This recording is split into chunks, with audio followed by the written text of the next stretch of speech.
8 août 1914, 8 août 2016, déjà 102 ans que le combattant de la libération du Cameroun par les colons étrangers, le roi Rudolf Douala Mangabel, a été pendu par des Allemands en compagnie de son parrain Ngosso Ndine. La commémoration de la mort du valeureux combattant de la liberté dans ce journal. Examen officiel session 2016 au Cameroun, fortune diverse, les statistiques sont connues. Le taux de réussite chez les élèves francophones est en baisse, tandis que celui de la section anglophone connaît une légère hausse. Mesdames, Messieurs, bienvenue au journal sur CamNews 24. Au Grand Homme, la patrie reconnaissante, 8 août 1914, 8 août 2016. 102 ans déjà que Rudolf Douala Mangabel est tombé face aux Allemands, né en 1873.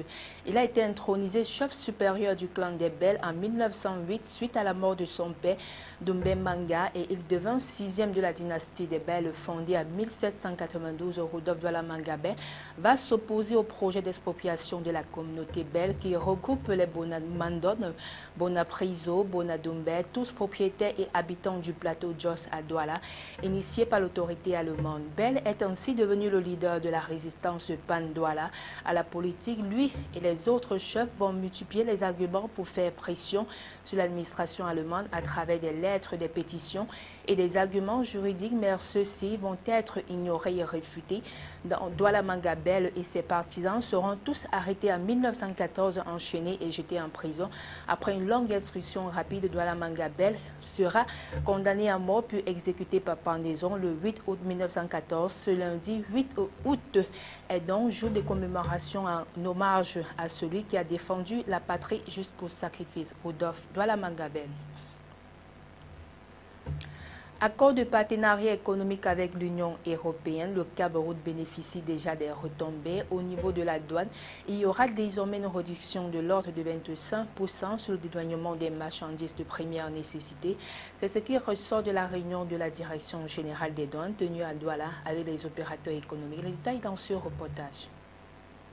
Dans le cadre du démantèlement tarifaire prévu ce 4 août, les règles d'origine ainsi que la mise à niveau des entreprises sont deux aspects clés de la mise en œuvre de l'accord sur lesquels travaillent le Cameroun et l'Union européenne. S'agissant des règles d'origine, elles sont incontournables dans la mise en œuvre de l'accord d'étape du Cameroun. Elles vont servir côté camerounais à déterminer de façon transparente et objective les produits européens qui bénéficieront de la baisse ou de l'élimination des droits de douane. Certains produits étant exclus de l'accord, ce sont ces règles d'origine qui vont permettre de faire la différence. Selon les statistiques fournies par le Bureau de mise à niveau des entreprises, 346 demandes d'adhésion ont été enregistrées au programme de mise à niveau des entreprises camerounaises qui a été mis sur pied pour préparer l'entreprise et son environnement à mieux appréhender les exigences du libre-échange. Les 157 entreprises prédiagnostiquées ainsi que les 65 admises commercialisent des produits alimentaires, des matériaux de construction, des services d'hébergement et restauration, du savon de ménage et détergents, des cols, des peintures, des objets d'art, des semi-remorques, des plateaux, des tôles et autres produits des industries mécaniques, des parpaings, des pavés, des emballages à usage agroalimentaire,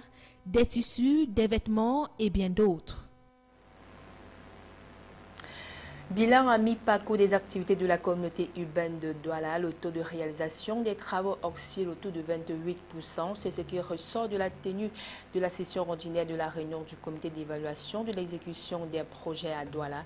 La séance était présidée par le délégué du gouvernement auprès de la CUD qui a également annoncé d'autres projets en perspective. Plus de précisions avec Adi Poto, Josué Ngonga.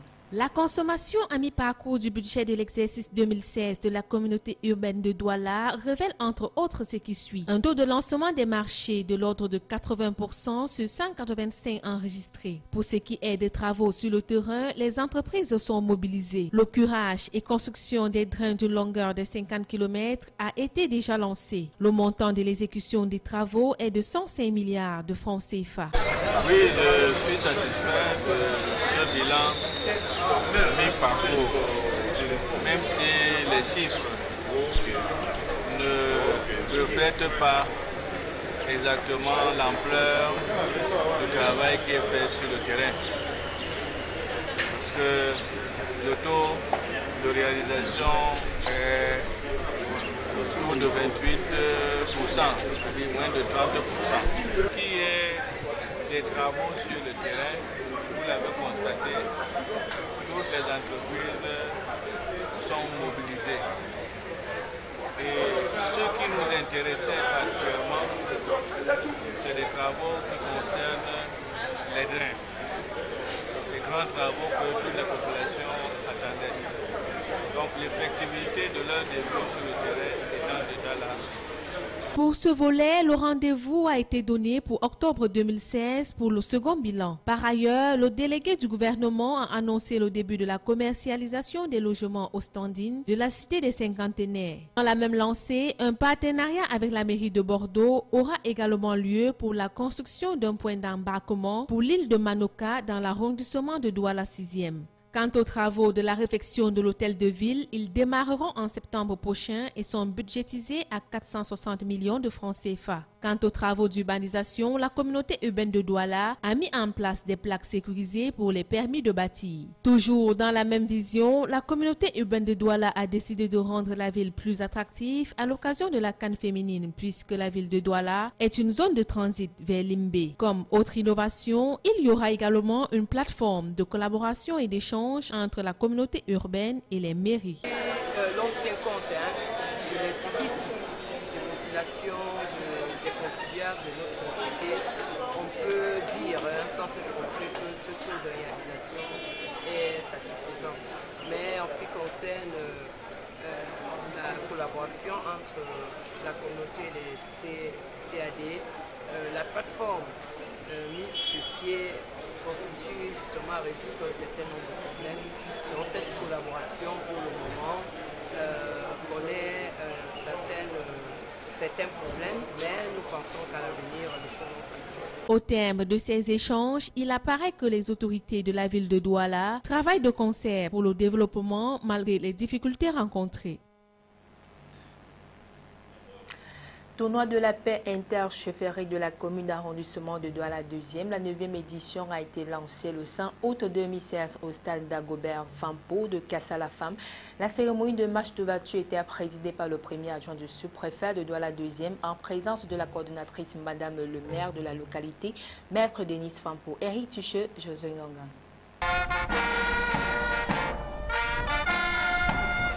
Elles sont 4 équipes A, B, C et D constituées des jeunes scolarisés représentant les 33 chefferies que compte l'arrondissement de Douala 2e qui vont animer cette 9e édition du tournoi de la paix. En guise de match d'ouverture, l'équipe D en maillot noir était opposée à l'équipe B en blanc qui a remporté la partie avec un score de 3 buts contre 2 pour son adversaire. Un véritable spectacle qui a émerveillé les milliers de spectateurs épris de paix. Ce tournoi de la paix a prouvé qu'il est un tournoi très intéressant pour les jeunes et surtout que ce tournoi trouve sa justification dans le contexte de l'air. Donc, le tournoi de la paix, tous les 33 chauffeurs du quartier ont adhéré à ce concept. Cette 9e édition est également une édition de préparation du 10e anniversaire, d'où le lancement du concours pour la conception du logo de la 10e édition en 2017 qui se veut grandiose. Parce que 10 ans, ce n'est pas 10 mois, ce n'est pas 10 jours, ce n'est pas 10 ans, mais c'est quand même 10 années. Donc, vous avez suivi tout à l'heure le communiqué qui voudrait que les jeunes s'inscrivent pour le logo du 10e anniversaire. Donc, vous allez découvrir beaucoup de choses. Placé sous le haut parrainage de Jean-Stéphane Biacha, secrétaire exécutif des Synergies africaines, et sous la coordination de Maître Denise Fampo, pendant un mois, les jeunes venus des différents quartiers de l'arrondissement vont vibrer au rythme des rencontres de football baptisées Tournoi de la paix, au travers duquel les jeunes se détendent tout en développant les valeurs d'amour et de paix. Programme national du développement participatif, la 3e phase dans la région du Nord est en marche. L'atelier de lancement de cette autre phase a eu lieu à Garoua. Toutes les parties prenantes ont convenu capitaliser les retombées de cette autre étape pour accentuer le développement local, et ceci sur le regard du gouverneur de la région, Jean-Abaté Edi, et de la coordonnatrice nationale du PNDP, Marie-Madeleine Ga, jusqu'à Armand Bonnier et Réticheux. Conçu en 3 phases de 4 ans chacune, le programme national de développement participatif a été mis sur pied en vue du financement des micro-projets d'infrastructure à petite échelle telles que les routes, les ouvrages d'irrigation et de gestion de l'eau, les puits, les écoles, les hangars de marché, les exploitations agricoles. Dans la région de l'extrême nord du Cameroun, les 2 premières phases se sont déroulées à la satisfaction des populations bénéficiaires, des bailleurs de fonds et du gouvernement. Les résultats obtenus dans cette partie du pays sont entre autres l'élaboration de 47 plans communaux de développement, le recrutement de 94 cadres par les communes, la réalisation de plus de 700 microprojets sur le plan socio-économique, ce qui a permis d'améliorer les conditions de vie de près de 200 000 bénéficiaires.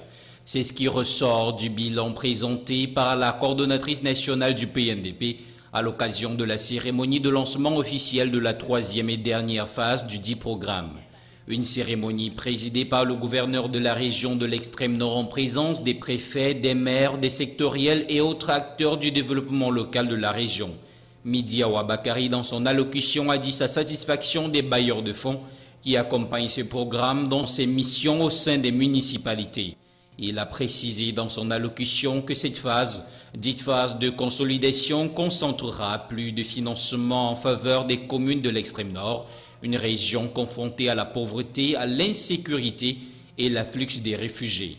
Une véritable bouffée d'oxygène pour les communautés bénéficiaires. Examen officiel session 2016 au Cameroun, les statistiques sont établies. Le taux de réussite chez les élèves francophones candidats au BEPC, probatoire et baccalauréat a connu une baisse remarquable, tandis que celui des anglophones a sensiblement progressé par rapport à l'année dernière. Plus de précisions avec Colombe Kataï. Examen officiel, session de 2016 au Cameroun, on attendait la publication des résultats aux épreuves du probatoire pour lever le voile sur le taux de réussite de toutes les classes évaluées. Tout compte fait, le constat est tel que le pourcentage des lauréats francophones est en chute à la lumière de celui de la session précédente. Au BEPC, entendez brevet d'études du premier cycle coordonné par le ministère des enseignements secondaires, 252 746 candidats ont été inscrits cette année. Ont effectivement pris part aux épreuves 248 672, parmi lesquels 94 849 qui ont été déclarés admis, soit un taux de réussite de 38,14% contre 40,96% à la session dernière. Les candidats au probatoire et au baccalauréat session 2016, sous la direction de l'Office du baccalauréat du Cameroun en abrégé OBC, n'ont pas fait mieux que ceux de l'édition précédente. La somme des 2 examens a présenté 660 666 candidats. Il convient dans ce cas de noter une augmentation de 11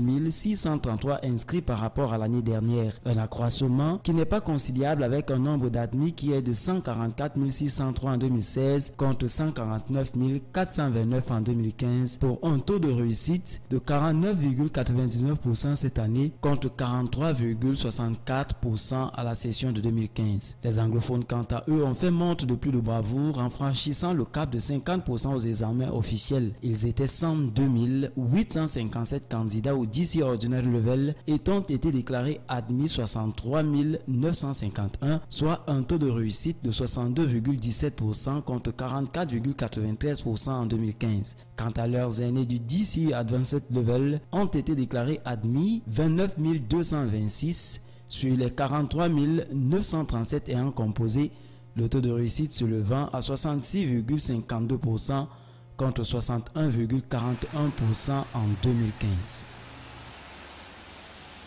Renforcer les aptitudes des pêcheurs d'Afrique, plus précisément du peuple angolais, c'est la tâche que vient de se donner la Banque africaine de développement qui entrevoit d'accorder la somme de 800 000 $ américains, soit 471 161 502 francs pour le financement de leur formation. Reportage.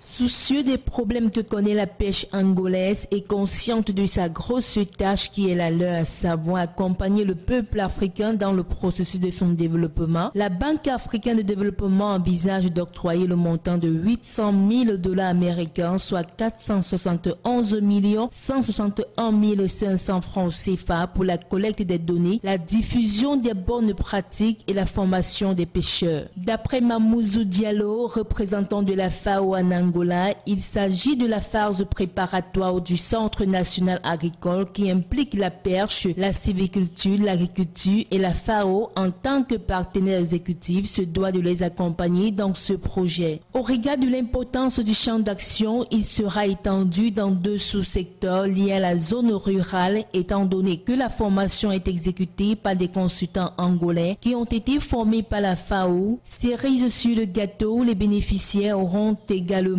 droit à l'expertise des consultants internationaux qui viendront apporter les savoir-faire pour le bon déroulement de la formation. Une initiative louable qui va permettre d'apporter un vent nouveau dans le domaine de la pêche africaine en général et en Angola particulièrement. C'est ici que s'achève cette édition d'information sur CamNews 24. Merci à tous de l'avoir suivi et bonne suite des programmes.